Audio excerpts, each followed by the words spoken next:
Hi welcome back to ice academy.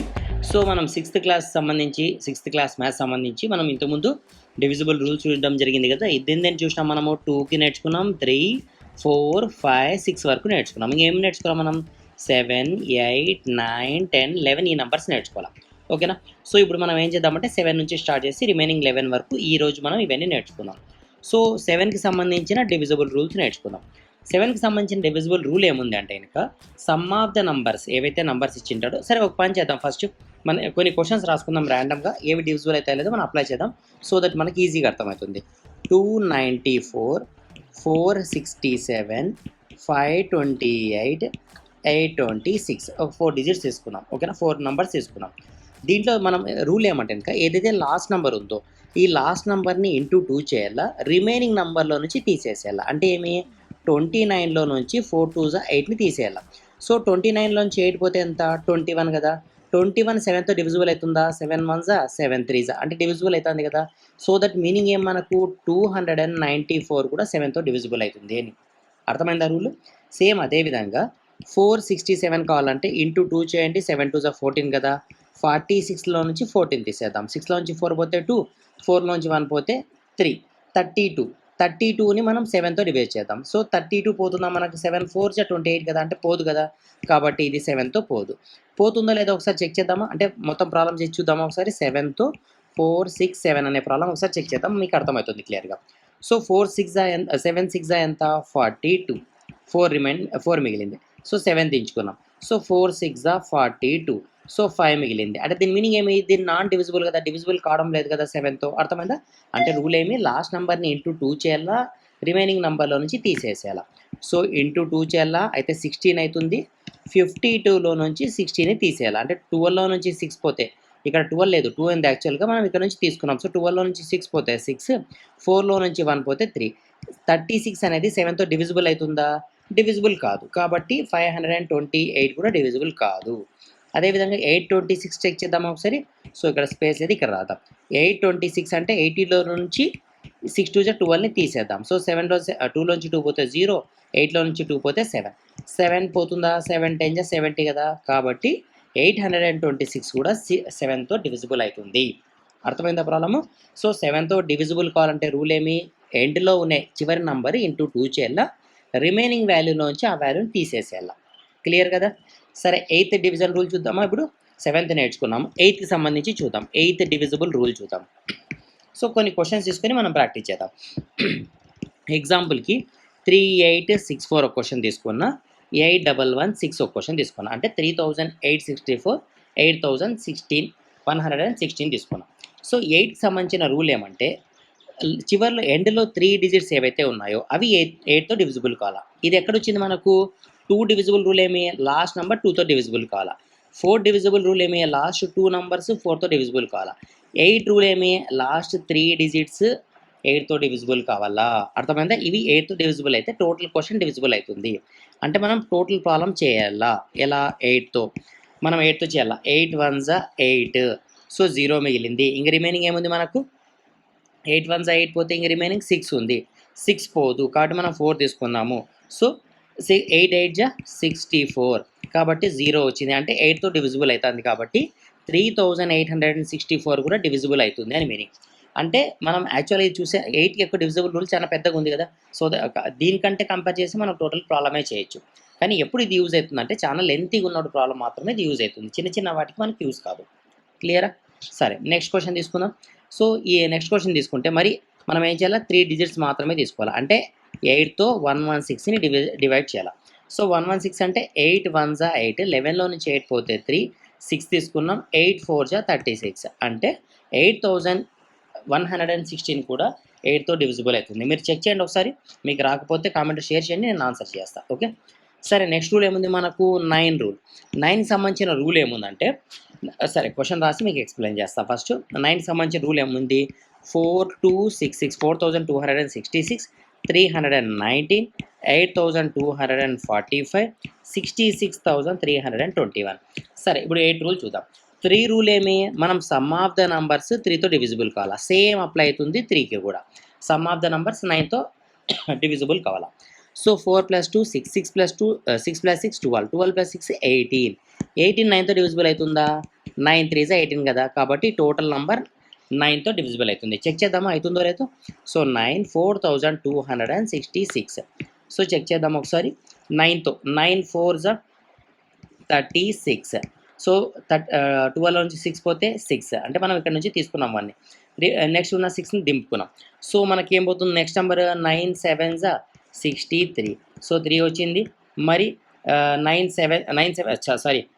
4 36, అంటే divisible అవుతుందా లేదా? అంటే మనం ఏదైతే నేర్చుకున్నామో shortcut, sum of the number 3తో డివిజిబుల్ అయితే టోటల్ క్వశ్చన్ కూడా 3తో డివిజిబుల్ అవుతుంది అనేది మనం ఏదైతే రూల్ నేర్చుకున్నామో అది కరెక్ట్గా నేర్చుకున్నాం. ఓకేనా?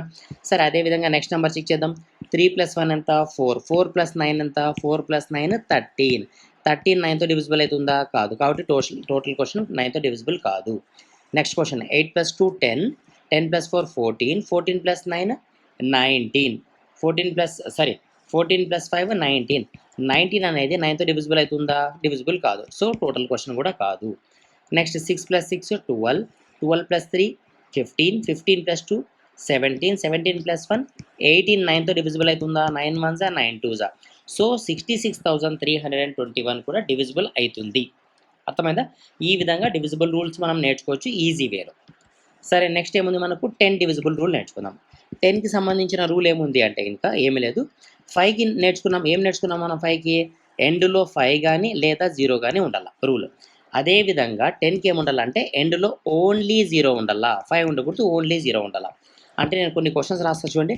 5 6 4 2 3 6 7 5 4 3 2 0. ఇప్పుడు దీంట్లో ఏది డివిజిబుల్ అవుతుంది 10తో అంటే ఎండ్లో ఏదైతే ఉందో అది డివిజిబుల్ అవుతుంది. 5 ఉన్నా కాదు, ఇంకా ఏ వాల్యూ ఉన్నా కూడా కాదు, ఎక్సెప్ట్ 0. ఓకేనా? మీరు కావాలంటే చెక్ చేయండి, డౌట్ వస్తే కామెంట్లో షేర్ చేయండి. ఇంకా లాస్ట్ రూల్ మనకి ఏం మిగిలింది? 11కి సంబంధించిన రూల్. సో 11కి సంబంధించిన రూల్ చాలా ఈజీగా ఉంటుంది, కొంచెం డిఫికల్ట్ కూడా ఉంటుంది. ఒకసారి చూద్దాం. సో 11కి సంబంధించిన రూల్ మనం చేయాలంటే కొన్ని శాంపుల్ ప్రాబ్లమ్స్ తీసుకుందాం. 7 9 4 5 3, అంటే 79,453. ఓకేనా? అదేవిధంగా ఇంకో క్వశ్చన్ తీసుకుందాం. 82,819. సరే, చెక్ చేద్దాం. ఇక్కడ రూల్ చూడండి.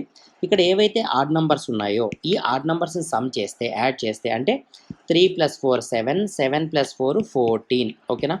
తర్వాత ఈవెన్ నంబర్స్ని యాడ్ చేస్తే 9 + 5 14. వీళ్ళ మధ్యలో ఉండే డిఫరెన్స్, అంటే ఈవెన్ నంబర్స్ని యాడ్ చేసినాము, ఆడ్ నంబర్స్ని యాడ్ చేసినాము, వీళ్ళ మధ్యలో ఉండే డిఫరెన్స్ 0 కానీ లేదా 11 డివిజిబుల్ కానీ ఉంటే అప్పుడు ఈ క్వశ్చన్ 11తో డివిజిబుల్ అవుతుంది. అంటే సరి సంఖ్యలు మైనస్ బేస్ సంఖ్యలు మనం యాడ్ చేసి రాస్తే మనకు వచ్చే ఆన్సర్ 0 కానీ 11 యొక్క డివిజిబుల్ కానీ ఉంటే టోటల్ క్వశ్చన్ 11తో డివిజిబుల్ అవుతుంది. ఇప్పుడు వచ్చిన ఆన్సర్ ఎంత? మనకు 0 వచ్చింది. అంటే 0 వస్తే ఈ టోటల్ క్వశ్చన్ 11తో డివిజిబుల్ అవుతుంది. ఇంకో క్వశ్చన్ చూద్దాం. 8 + 9 ఎంత? 17, 17 + 7 8 ఎంత? 25, 25, 25 మైనస్ 2 + 1 ఎంత?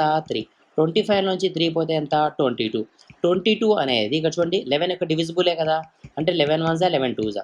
సో ఇదంతా క్వశ్చన్ 11తో పోతుంది, అంటే 11తో డివిజిబుల్ అవుతుంది. చెక్ చేద్దామా ఒకసారి. 82,819 11తో డివిజిబుల్ అవుతుందా లేదా చూద్దాం. సో 11 8 88 కదా, పోదు. సో 7తో తీసుకుందాం, 77. సో 12 నుంచి 7 పోతే 5, 8 దింపుకున్నాం. సో 11 5 55, 3 వచ్చింది 1. తర్వాత 11 2 22, 9 మిగిలింది. ఇక్కడ 9 తీసుకుంటే 11 9 99 పోతే రిమైండర్ 0 వచ్చింది. అంటే డివిజిబుల్ అయిందా లేదా? 82,819 11తో అంటే 11తో డివిజిబుల్ అయింది. క్లియర్ కదా? ఈ విధంగా మనం ప్రాక్టీస్ చేసి నేర్చుకోవాలి. ఒకసారి సింపుల్ వేలో అన్నీ ఒకసారి ఎక్స్ప్లెయిన్ చేస్తా చూడండి. మనం ఏమేమి నేర్చుకున్నాం డివిజిబుల్స్? 2కి 3కి 4కి 5 6 7 8 9 10 11కి నేర్చుకున్నాం. దీంట్లో 2 యొక్క రూల్ ఏమి? ఎండ్ యూనిట్ ప్లేస్తో ఉన్న నెంబర్ 2తో డివిజిబుల్ కావాలా. 4 రూల్ ఏమి? లాస్ట్ ఉన్న 2 డిజిట్స్ 4తో డివిజిబుల్ కావాలా. 8 రూల్ ఏమి? లాస్ట్లో ఉన్న 3 డిజిట్స్ 8తో డివిజిబుల్ కావాలా. సో 2 నేర్చుకున్నాం, 4 నేర్చుకున్నాం, 8 నేర్చుకున్నాం. క్లియర్ కదా? 3 యొక్క రూల్ ఏమి? సమ్ ఆఫ్ ద నంబర్స్ 3తో డివిజిబుల్ కావాలా. 9 రూల్ ఏమి? సమ్ ఆఫ్ ద నంబర్స్ 9తో డివిజిబుల్ కావాలా. అంటే ఇవి 2 రూల్స్ ఒకటే రకంగా ఉన్నాయా? అవునా కదా? సరే, అదేవిధంగా 5కి సంబంధించిన రూల్ ఏముంది? ఎండ్లో 5 కానీ 0 కానీ ఉండాలా. 10కి సంబంధించిన రూల్ ఏముంది? ఎండ్లో 0 ఉండాలా. సో ఇది కూడా మనకు అర్థమైంది. ఇంకా రిమైనింగ్ ఏం మిగిలింది? 6 సంబంధించిన రూల్. సిక్స్త్ రూల్ సాటిస్ఫై కావాలంటే అది 2తో కూడా 3తో కూడా డివిజిబుల్ కావాలా? అర్థమైందా? నెక్స్ట్ నెంబర్ ఏముంది? 7 నెంబర్. 7 నెంబర్ యొక్క రూల్ ఏమి? ఎండ్‌లో ఉన్న యూనిట్ నంబర్‌ని ఇంటూ 2 చేయాలా, రిమైనింగ్ ప్లేస్‌లో నుంచి సబ్‌స్ట్రాక్ట్ చేయాలా. అది డివిజిబుల్ అవుతుందా లేదా చూడాలా 7తో. అర్థమైందా? నెక్స్ట్ 11 రూల్ ఏమి? So, add numbers minus even numbers యొక్క డిఫరెన్స్ 0 గానీ లేదా 11 యొక్క డివిజిబుల్ గానీ ఉంటే టోటల్ క్వెషన్ 11తో డివిజిబుల్ అవుతుంది. క్లియర్ కదా? మొత్తం నేర్చుకున్నాం కదా? ఇది చాలా అంటే చాలా ఇంపార్టెంట్. ఇది మనకు ఒక్కసారి అర్థమైందనుకోండి, మనకు చాలా ఈజీ వేలో ప్రాబ్లమ్ చేయొచ్చు. డిఫరెంట్ ప్రాబ్లమ్స్ చేయొచ్చు. ఎగ్జాంపుల్‌కి 4, 2, 3, 5 డాష్ ఆప్షన్స్ ఇస్తా. 3, 5, 7, 2 ఓకేనా? ఇప్పుడు ఇది ఏబిసిడి అనుకోండి ఎగ్జాంపుల్‌కి. ఈ క్వెషన్ 2తో డివిజిబుల్ కావాలంటే దీంట్లో మనం అంటే ఈ ప్లేస్‌లో ఏం ఆన్సర్ రావాలా? 2తో డివిజిబుల్ కావాలంటే లాస్ట్ ఏముండాలా? 2 డివిజిబులే ఉండాలా. అంటే 3, 5, 7 అనేది డివిజిబుల్ కాదు. సో, ఆన్సర్ ఏమొస్తుంది ఇక్కడ మనకు? 2 వస్తుంది. సో, ఈ విధంగా మనకి ఈజీ వేలో ఇస్తాడు క్వెషన్‌లు. క్లియర్ కదా? ఫర్ ఎగ్జాంపుల్ అదే విధంగా నెక్స్ట్ క్వెషన్ చూడండి. ఇది గనుక మన క్వెషన్ 4తో డివిజిబుల్ కావాలంటే, 4తో డివిజిబుల్ కావాలంటే ఈ ప్లేస్‌లో ఏముండాలా అంటాడు. సో, 4తో డివిజిబుల్ కావాలంటే ఎండ్‌లో ఉన్న 2 నంబర్స్ ఏం కావాలా? 4తో డివిజిబుల్ కావాలా. 4తో డివిజిబుల్ కావాలంటే ఇక్కడ మనం 53 పెడితే డివిజిబుల్ కాదు, 55 డివిజిబుల్ కాదు, 57 కాదు, 52 పెట్టినామనుకోండి. సో, 52 అనేది 4తో డివిజిబుల్ అవుతుంది. 4 1 జా 4 3 జా. కాబట్టి మనకు ఆన్సర్ ఏమవుతుంది? డీనే అవుతుంది. ఈ విధంగా మనకు క్వెషన్స్ ఇస్తాడు. ఒకవేళ ఇదే క్వెషన్ ఇచ్చి ఇది 5తో డివిజిబుల్ కావాలంటే ఏముండాలా ఎండ్‌లో అంటాడు. సో, ఎండ్‌లో ఏముండాలా? ఖచ్చితంగా 5 ఉండాలా. అర్థమైందా? ఈ విధంగా మనకి క్వెషన్స్ ఇవ్వడం జరుగుతుంది.